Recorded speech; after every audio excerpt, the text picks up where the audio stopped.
Hi guys, आज मैं बना रही हूँ आलू और हरे प्याज की सब्जी। तो एक अच्छा सा आसान सा तरीका बता रही हूँ जिससे हरे प्याज गलेंगे भी नहीं और सब्जी भी टेस्टी बनेगी। आप हरे प्याज की सब्जी दो तरह से बना सकते हो। आलू बॉईल करके भी बना सकते हो, छोली की सब्जी, और ऐसे भी बना सकते हो। मैंने कच्चे आलू की बनाई। यहाँ मैंने आवश्यकता अनुसार तेल ले लिया है, जीरा तड़का दिया है, हींग तड़का दी है, थोड़ी सी क्रश करी हुई अदरक डाल दी है, एक लौंग डालूंगी, थोड़ा सा दालचीनी का पीस डालूंगी।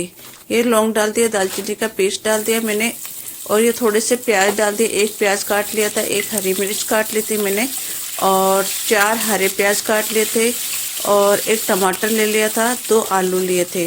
ये मैंने प्याज फ्राई कर दिए हैं। मैं हमेशा, आपको पता है कि थोड़े से प्याज डाल के हरी मिर्ची डालती हूँ, तो ऐसे मैंने करके इनको भून लिया है। आवश्यकता अनुसार नमक डाल दिया है। ये प्याज भून गए हैं। अब मैं आलू ऐड कर दूंगी। आलू मैंने 2 लिए थे मीडियम साइज के। ये मैं आलू फ्राई कर रही हूँ। आलू फ्राई करने के लिए मेरे को, इनको पकाने के लिए मैं इस पे कढ़ाई पर ढक लगा दूंगी। 3-4 मिनट के लिए मैंने ढक लगा दिया। आलू मेरे आधे से ज़्यादा पक चुके हैं। मैंने आधी चम्मच हल्दी पाउडर, 1.5 चम्मच धनिया पाउडर और 1 चम्मच मिर्ची पाउडर डाल दूंगी। मिर्ची थोड़ी सी ज़्यादा ही डालूंगी क्योंकि हरे प्याज में थोड़ी सी मिर्ची ज़्यादा होती है, तभी सब्जी अच्छी लगती, नहीं तो मीठी मीठी लगती है।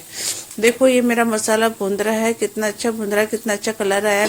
मैं आपको हमेशा बताती हूँ कि मैं जैसे मसाला डालती हूँ मैं हल्का सा पानी डालती हूँ, तो मैंने पानी ऐड कर दिया है जिससे कि सब्जी में मिर्ची का कलर चेंज ना हो। ये मैंने लहसुन और अदरक का पेस्ट डाल दिया है कूट के। अब मैं थोड़ा सा पानी और डाल दूंगी, सब्जी को अच्छे से पका लूंगी, ताकि आलू को, आधे से ज़्यादा आलू पकाने के बाद मैं हरे प्याज ऐड कर दूंगी, क्योंकि पहले ऐड कर दोगे तो हरे प्याज गल जाएंगे और सब्जी का कोई टेस्ट नहीं आएगा और अच्छी भी नहीं लगेगी। तो मैंने क्या किया कि आलू को आधे से ज़्यादा पका लिया है। अब मैंने हरे प्याज ऐड करे हैं। हरे प्याज मैं 4 ली थी, 4 को मैंने काट लिया है मीडियम साइज में, ज़्यादा बारीक भी नहीं करना। और मैंने इनको 2 बार धो लिया था, धो के इनका पानी निकाल दिया था, क्योंकि पानी नहीं निकालोगे तो सब्जी में पानी पानी हो जाएगा। देख रहे हैं आप, मैं मसाला भून रही हूँ अच्छे से, मतलब ये प्याज और आलू को अच्छे से भून रही हूँ। इसमें मैंने सारा मसाला डाल दिया, बस लास्ट में अमचूर ऐड करूँगी। और ये मैं थोड़ा सा पानी और डाल रही हूँ ताकि ये सब्जी अच्छे से भून जाए, क्योंकि भूनने जब भी टेस्ट आएगा, क्योंकि हरे प्याज और आलू आधे से ज़्यादा पक चुके हैं, तो जब ये सब्जी भून पाएगी तभी टेस्ट आएगा। देखो मैंने 2 मिनट के लिए ढक्कन लगा दिया था, प्याज पक रहे हैं करीबन करीबन, और मतलब सब्जी ने तरी साइड में छोड़ दी है, मतलब भून गई है सब्जी अच्छे से। देखो आलू भी पक रहे हैं। मैं थोड़ा थोड़ा ही पानी ऐड कर रही हूँ, क्योंकि मुझे झोल की सब्जी नहीं बनानी थी, तो लिक्विड ही बनानी थी, ज़्यादा गाढ़ी भी नहीं, ज़्यादा वैसे भी नहीं। तो मैं थोड़ा थोड़ा ही पानी ऐड कर रही हूँ, क्योंकि एक साथ ऐड कर दूंगी तो पानी ज़्यादा भी हो सकता है और टेस्ट भी बिगड़ जाएगा। तो जैसे जैसे सब्जी को आवश्यकता हो रही है वैसे वैसे मैं डाल रही हूँ। यहाँ मैंने एक मीडियम साइज का लाल टमाटर लिया था, टमाटर ऐड कर दिया। मेरी सब्जी नियर बाई 80% 90% पक चुकी है। यहीं साथ में ही मैं इसको टमाटर को अच्छे से मिला के मैं थोड़ा सा अमचूर ऐड कर दूंगी, आधी चम्मच। अमचूर ऐड करने से सब्जी में क्या एक अच्छा सा फ्लेवर आता है टेस्ट का। वैसे तो टमाटर से भी खटाई हो जाती है, पर अमचूर से एक अच्छा सा फ्लेवर आता है, तो अमचूर ज़रूरी है। मैंने यहाँ पे आधी चम्मच अमचूर ऐड कर दिया है। अब इसको मिला के मैं 2 मिनट के लिए ढक्कन लगा दूंगी। देख रहे हैं मेरी सब्जी पक चुकी है, नियर बाय पूरी पक चुकी है। अब मैं ज़्यादा झोली नहीं करूँगी, डालूंगी तो थोड़ा सा ही पानी डालूंगी। ये देखो मैंने थोड़ा सा पानी डाला है, और बस 1 मिनट के लिए ढक्कन लगा के और इसको गैस को बंद कर दूंगी। मेरी सब्जी पक चुकी है नियर बाय, देखो अच्छे से पक चुकी है, कितनी अच्छी सब्जी पकी है, कितना अच्छा कलर आया है। और जो हरे प्याज थे वो वैसे के वैसे ही हैं, ज़्यादा गले नहीं, देखो बिल्कुल खड़े के खड़े ही हैं, क्योंकि गल जाएंगे तो सब्जी में टेस्ट नहीं आएगा और एक मीठा सा हो जाएगा। तो मेरे प्याज गले नहीं है। आप भी जब बनाओ तो 80-90% 40% आलू को 40-60% पका के ही बनाओ। यहाँ मैंने इसके साथ बाजरे की रोटी बनाई है। बाजरे की रोटी 2 तरीके से बना सकते हो आप। किसी को हाथ से थपाना नहीं आता हो तो आप चकले पे भी बेल सकते हो। यहाँ मुझे हाथ से बेलना आता है तो मैंने हाथ से ही बेल के बनाई है। मैंने यहाँ पे 2 ही रोटी बनाई है क्योंकि अभी हमें 2 की आवश्यकता थी, तो इसलिए मैं हाथ से आटा लगा रही हूँ, क्योंकि इसमें अपनी जो हथेली होती है उसका जो मोटा वाला हिस्सा होता है अंगूठे के पास वाला, उससे आटे में लोच लगाना पड़ता है। और आटे में लोच नहीं लगाओगे तो रोटी फट जाएगी और अच्छी भी नहीं बनेगी, आटा गूंदेगा भी नहीं। इसमें बाजरे का और मक्के का आटा ऐसा ही गूंना जाता है। अभी सर्दी है तो मैंने थोड़ा गुनगुना पानी लिया है, क्योंकि ठंडा पानी लोगे तो आटा प्रॉपर नहीं लग पाता है, तो थोड़ा सा निवाया पानी लिया। मेरा आटा लग चुका है। अब मैं इसकी लोई बना रही हूँ। बाजरे की मक्के के आटे की लोई ऐसे ही बनाते हैं। देखो मैं लोई बना रही हूँ। लोई बना के जब मैं चकले पे नहीं बेल रही हूँ तो मैं क्या करूँगी, हाथ को गीला करके हाथ से बेलूंगी। तो दोनों हाथ के पानी लगा के और ऐसे लोई को करके हाथों से, दोनों हाथों से फैला के और अब थपथपाऊंगी प्रॉपर, क्योंकि हाथ के अंगूठे के पास वाले हिस्से से थपथपाऊंगी और आगे फिंगर से थपथपाऊंगी। बीच में से नहीं थपथपाऊंगी, नहीं बीच में से रोटी टूट जाएगी। सिर्फ हाथ के दोनों छोर से ही थपथपाई जाती है। ये मेरा तवा गरम हो गया है। अब मैं रोटी को डाल दूंगी। गरम तवा होने पे ही रोटी को डाला जाता है, बाजरे की और मक्की रोटी को, नहीं तो वो रोटी क्या है कि टूट जाती है, बिखर जाती है, प्रॉपर सिक नहीं पाती। तो यहाँ मेरा तवा मैंने गरम कर लिया था साइड में, जैसे मैं आटा लगा रही थी, और तवा गरम हो रहा है, रोटी में ताप लग रहा है, रोटी सिक रही है। देखो अब मेरी रोटी सिक रही है, तो मैं जैसे ही मुझे पता चल जाएगा कि नीचे से ऊपर से थोड़े से बुलबुले से, ताकि रोटी नीचे से सिक गई है, तो मैं रोटी को तवे से चिमटे से या चक्कू से ऐसे ऐसे करके साइड से कनौरों से पलट दूंगी। ये देखो मैंने रोटी पलट दी, कितनी आसानी से पलटी है और कितनी अच्छे से सिक गई है ना। तो ऐसे ही अब मैं इस रोटी को नियर बाय 2 मिनट के लिए छेड़ूंगी नहीं, क्योंकि यदि मैं छेड़ दूंगी तो नीचे से रोटी अच्छे से नहीं सिकेगी।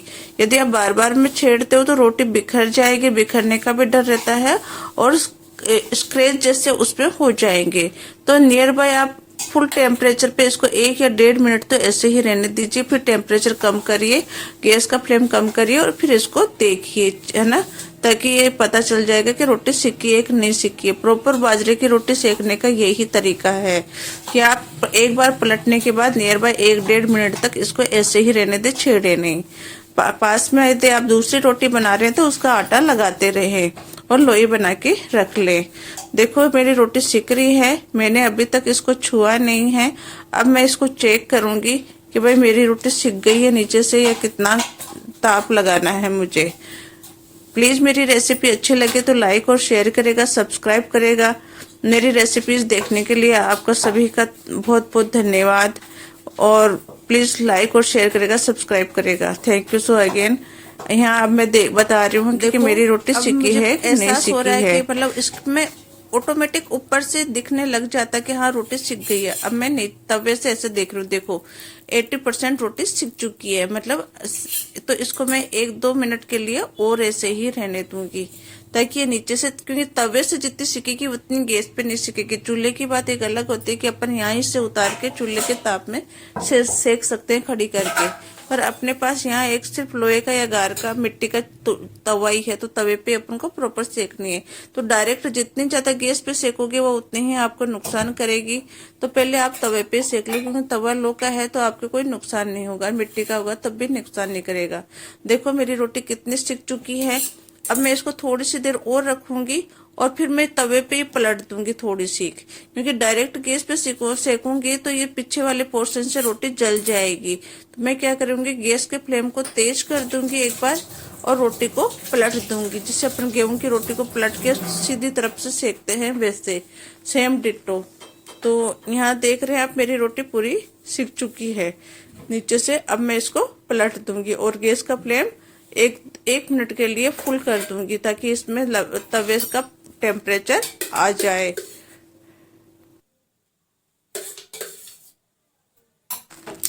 देखो मेरी रोटी सिक रही है, कितनी अच्छे से सिक रही है। मैंने गैस का फ्लेम मीडियम कर रखा है, मीडियम से भी थोड़ा कम रखा है, ताकि मेरी रोटी अच्छे से सिके, क्योंकि बाजरे की रोटी कच्ची रह जाती है तो थोड़ा नुकसान कर सकती है, भारी होती है ये रोटी।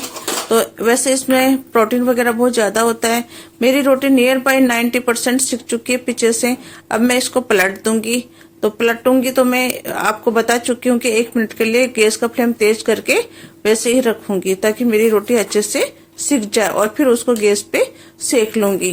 और यदि ऐसे ही सिक जाती है तो बिल्कुल सही है, तो उसमें कोई वो नहीं है कि मेरी रोटी प्रॉपर इस तवे पे ही सिक जाएगी। देख रहे हैं आप, मेरी रोटी सिक रही है, प्रॉपर मेरी रोटी नीचे से सिक चुकी है। मैंने इतना टाइम इसलिए लेके आपको प्रॉपर बता सकूं कि ये रोटी कैसे सेकनी। देखो रोटी कितनी अच्छे से सिक चुकी है, क्योंकि आप पहले उतार लेते तवे से और फिर गैस पे सेकते, गैस के फ्लेम पे डायरेक्ट, तो वो रोटी सिकती नहीं, जल जाती। तो आप ऐसे सेका करो प्रॉपर रोटी को, बाजरे के को और मक्के की रोटी को, तो बहुत अच्छी सिकेगी, खाने में भी टेस्ट आएगा और अच्छी लगेगी। अब मैंने रोटी को पलट दिया है। मैंने कहा था गैस का फ्लेम तेज कर दूंगी 1 मिनट के लिए, 1-1.5 मिनट के लिए रोटी को पलट दूंगी ताकि तवे का ताप लगेगा तो रोटी फूल भी जाएगी। 90% या 80% रोटी पीछे से सिक जाएगी, सीधी तरफ से सिक जाएगी। देखो मैंने रखा है सेम डिटो वैसे ही रखा है और रोटी फूल जाएगी। देखो रोटी सिक रही है, फूल गई है रोटी, ऑटोमेटिक अपने आप फूल गई है। देखो अच्छे से रोटी फूल गई है और 90% सिक चुकी है, क्योंकि फूलने का मतलब है रोटी में टेम्परेचर लगा है और रोटी सिक चुकी है। तो आप ऐसे सेकोगे तो बहुत बेटर रहेगी, क्योंकि मैंने देखो अभी तक डायरेक्ट गैस के फ्लेम पे नहीं सेका है। उधर मैंने हरे प्याज की आलू की सब्जी बना रखी है, तो मैं परोस देती हूँ, मेरा बच्चा खाएगा खाना और वो जाएगा। तो मैंने यहाँ पे प्याज की सब्जी ले ली है, प्याज और हरे प्याज की आलू की। मैंने दही ले लिया है, चटनी थी पर मैंने चटनी नहीं ली अभी, क्योंकि वो चटनी नहीं खाएगा। ये बाजरे की रोटी सीख चुकी है। थोड़ा सा मैं बस इसको 1 मिनट के लिए टेम्परेचर डायरेक्ट गैस पे सेकूंगी। देखो कितनी अच्छी सिकी रोटी, कितनी अच्छे से फूल गई है। अब मैंने 1 सेकंड के 2 सेकंड के लिए तवे पे रख दिया है और इसको उतार के मैं हल्की सी कनोरे गैस के फ्लेम पे सेक लूंगी। ये रोटी बहुत ही अच्छी है, क्योंकि ये डायरेक्ट गैस के फ्लेम पे नहीं गई है, तवे पे सिकी है, तवा भी लोका है। कितनी अच्छी सिकी है, कितनी अच्छी फूली है, देखो मेरी रोटी। और अब मैं उसको उतार के गरम गरम इसको घी लगा दूंगी। ये गरम गरम रोटी ही अच्छी लगती है बाजरे के खाने में, कढ़ी के साथ बहुत अच्छी लगती है, आलू प्याज की सब्जी के साथ भी अच्छी लगती है, दाल के साथ भी, दाल पालक के साथ भी अच्छी लगती है। वैसे आप किसी भी सब्जी के साथ खा सकते हो, पर प्रॉपर ये कढ़ी के साथ बहुत अच्छी लगती है, या पालक दाल के साथ में। अब मैंने उतार लिया है, पूरी रोटी सिक चुकी है, बस हल्का सा मैं इसको साइड से गैस के फ्लेम पे सेकूंगी। अभी तक देख लो मैंने अब इसको गैस के फ्लेम के पास में लाई हूँ, जब तक मैंने तवे पे ही सेका था रोटी को। तो प्रॉपर रोटी को सेकने का यही तरीका है। जब यदि आपके पास अंगीठी नहीं है तो, और आप गैस पे बना रहे हो, तो रोटी ऐसे ही बनाओ और ऐसे ही सेको, ताकि ये नुकसान भी नहीं करेगी, क्योंकि ये कच्ची नहीं रहेगी, प्रॉपर सिक जाएगी। देखो मेरी रोटी सिक चुकी है, पूरी सिक चुकी है। अब मैं दूसरी रोटी बनाऊंगी साइड में, पर पहले मैं इसको घी लगा दूंगी। देखो रोटी सिक चुकी है, पूरी दोनों तरफ से अच्छे से सिक चुकी है। अब मैं तवा वापस रख देती हूँ, तवा गर्म होएगा, जब तक मैं खाना परोस के दूसरी रोटी बेल लूंगी। अब की बार मैं रोटी जो बेलूंगी वो मैं आपको चकले पे बेल के दिखाऊंगी कि चकले पे कैसे बेलते हैं। ये मैं परोस रही हूँ रोटी, मैंने प्लेट ले ली है। रोटी में गरम गरम रोटी में घी लगा दूंगी अच्छे से। देखो ये रोटी रख दी मैंने,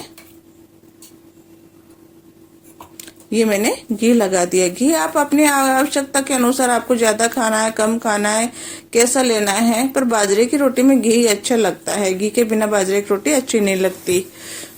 तो मैंने ये अच्छे से घी लगा दिया। साइड में इसको उंगली से प्रेशर दे दूंगी ताकि इसकी पपड़ी वो टूटेगी, घी चारों तरफ फैल जाएगा, नहीं तो घी पूरा बीच में आ जाएगा, क्योंकि बीच में से उंडी होती है तो बीच में आ जाएगा। इसलिए उंगली से प्रेशर देके इसकी पपड़ी को हल्का हल्का क्रैश कर दो ताकि वो घी चारों तरफ फैल जाएगा।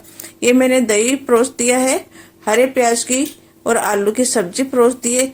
देखो मेरी खाना कितना अच्छा लग रहा है, कितना टेस्टी लग रहा है, और आप भी ऐसे बना के देखिएगा और बताइएगा कि कैसा लगा। थैंक यू सो मच मेरी रेसिपी देखने के लिए। प्लीज लाइक और शेयर करेगा, सब्सक्राइब करेगा। Thank you so again. आप भी कभी बनानी हो या कुछ समझ में नहीं आए तो प्लीज़ कमेंट करके बताइएगा। और मेरी रेसिपी कैसी लगी लाइक और सब्सक्राइब करिएगा। Thank you so again.